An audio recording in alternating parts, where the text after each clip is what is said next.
Hey everybody, Peter Zeihan here coming to you from Chicago. I'm recording this on the 14th of November. You'll see it tomorrow on the 15th. The news today is that the APEC Forum, that's Asia Pacific Economic Cooperation, it's a forum that was set up decades ago to help with economic integration among the Asia Pacific region, is having their annual Heads of State Summit in San Francisco, and everyone will be there. But as important that is, and whatever, the real issue is that there's going to be a bilateral standalone meeting between China's chairman, Xi Jinping, and America's President, Joe Biden. Now, there are any number of reasons why it would be a good idea to have a summit right now. There's big issues going on in trade and security. There's the Ukraine war. There's Gaza. There's energy. There's green transition. It goes on and on and on and on and on. I'd be very surprised if they actually meaningfully discuss any of those issues because there's a much more base problem, and that is China. China's cult of personality that has gathered around Xi Jinping has now become so strict that information is not being exchanged in the country. And Xi has basically shot the messenger so many times that he has very little idea of what's going on in his own country or the wider world, whether that's power outages or remember that spy balloon. We now know that Xi wasn't even aware of it until after the entire issue was over. So we, the United States, has tried on multiple occasions to meet with some of the uppity-ups high up within the Chinese bureaucracy and state authority systems, and have discovered that really no one has reliable access to the chairman at all. So, for example, Secretary of State Blinken and Secretary of Defense Austin have both been to China to speak with their counterparts, only to discover that their foreign minister and their defense minister don't actually have access to the chairman. It hadn't for some time, and by the way, they both got fired shortly thereafter. So we're sending in the only gun that's bigger than SecDef and SecState, and that is the president himself. So Xi and Biden will be meeting the day you see this, the 15th, and I'm not expecting meaningful policy addressings. We're just trying to find out if the guy has lost his mind at this point. Once you turn 60, things start to go a little sideways, and Xi is now 70. And since no one, except for, say, Vladimir Putin, has had meaningful access to Xi in years, this will be the first chance for the United States to judge whether the guy on the other side of the table still has his faculties about him. And luckily, the person who's going to be judging whether or not the Chinese leader has failed because of age is Joe Biden. So, he knows what to look for.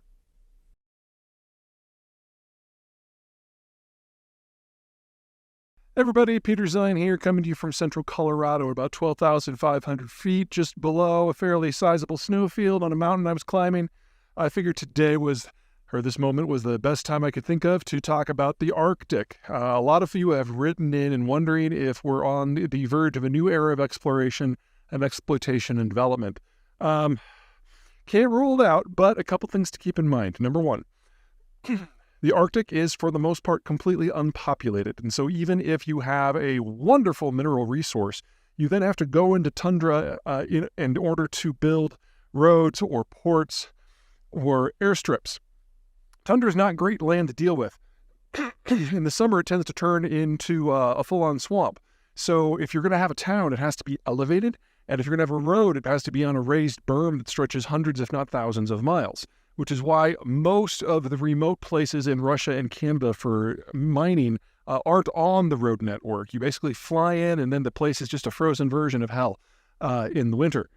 If you want to do offshore, you're not just dealing with ice, you're dealing with moving sea ice, which means that most of what you have to do has to be under the ice, and yet it still has to be pumped back to the shore where it can be stored until the ice melts in the summer. So now you also need storage. So your cost for development for facilities up there is very high. The maintenance cost is extreme, and you're not going to be able to have a regular income stream because you can only ship out seasonally. Then there's the problem that where there are populations on the or above the Arctic Circle are very, very limited. You basically have two categorizations. The first is you've got the Russians, because during the Soviet period, the Soviets saw the entire Arctic zone as a zone for national security, and even though it made no economic sense, they settled people up there to the tune of a few million. Now, the vast majority of those people have found ways to get back to warmer climes, but there are still places like Murmansk and Norilsk that are way up there. The thing is, no one is going to sink the capital and technology that is necessary to develop the Russian Arctic. Exxon was doing a little bit on this in places like Murmansk and Vendée, I'm sure I mispronounced that, sorry Russians, and the Yamal Peninsula, but in the aftermath of the Ukraine war, that money's gone away. And there aren't a lot of companies on the planet that have any sort of experience in dealing with this sort of thing. The Russians do have some limited skills. Obviously, they've got plenty of experience.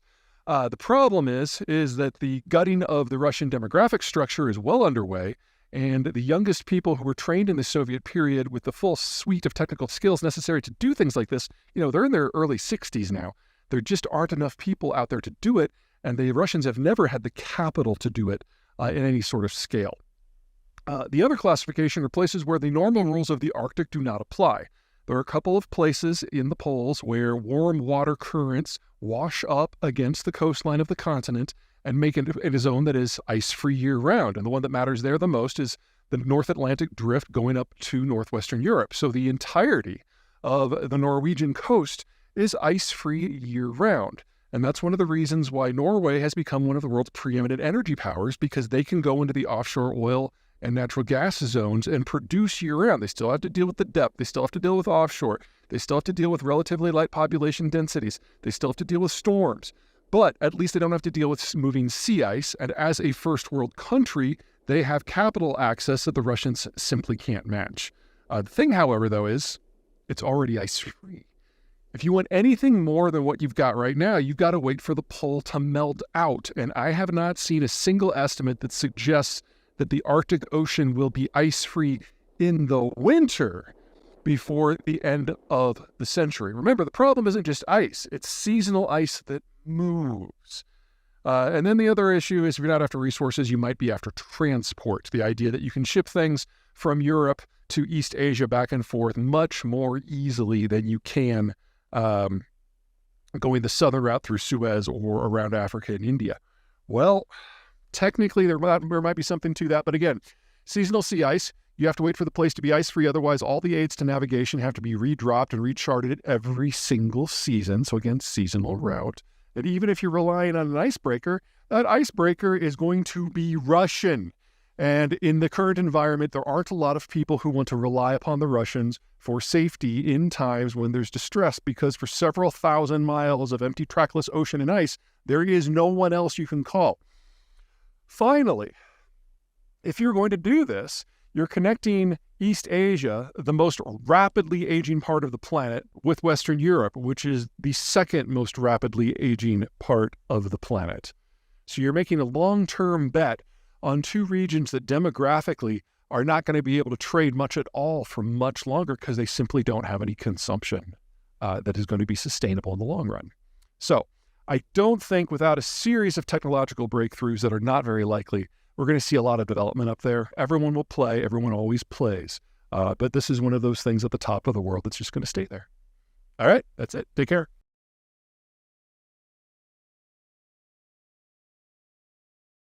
Hey everybody, Peter Zeihan here, coming to you from above Denver, and today's topic is the Panama Canal and its impact on trade now that it's largely shut down, partially shut down.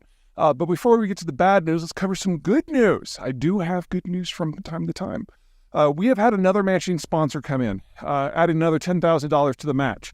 So if you would like to donate to MedShare, which is a charity that provides medical assistance to communities who cannot look after themselves for reasons that are not their fault, specifically the Ukraine Fund, where the Russians have started bombing the power grid and attempt to kill as many civilians over the winter as possible, now's the time.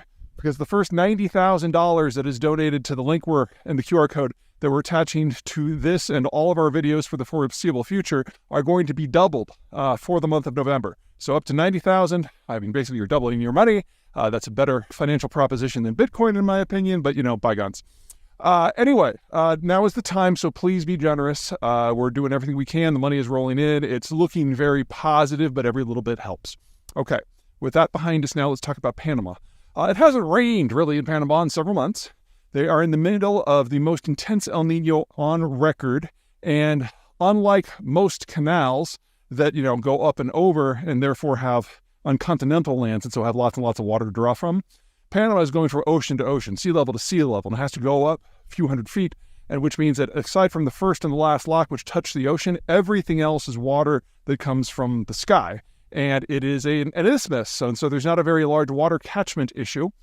And that catchment issue also has to supply all of the water for the city of Panama, which is about home to 3/4 of the population of the country. So you get a prolonged drought event like they're in the middle of, and things are bad. If anything, it's worse than it sounds, because we're supposed to be in the middle of the wet season right now. The dry season starts in about 6 to 8 weeks. And so they know that this is going to get worse before it gets better. And they're probably going to have to wait till the next wet season, which isn't going to start until the beginning of next summer. In the meantime, the number of ships transiting the canal has already dropped by over a quarter.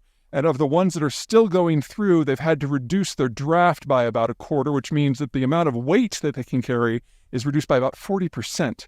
So the bigger ships aren't going in at all. The smaller ships are carrying less. And it adds up to very, very roughly-ish a 50% reduction in the throughput capacity of the canal. Now, for the United States, this is kind of a big deal. This is the piece of international infrastructure that we use by far the most, even more than that big bridge over the Great Lakes going to Canada. About 6% of global trade transits the canal. Most of that trade is from the United States, very heavy in the commodities space, energy and especially foodstuffs, going from the Mississippi and the East Coast into Panama and then across the Pacific. The alternate route is a few thousand miles longer. It crosses the Atlantic into the Mediterranean through Suez, around India, and then up to East Asia. Much more expensive route. Takes a couple weeks extra.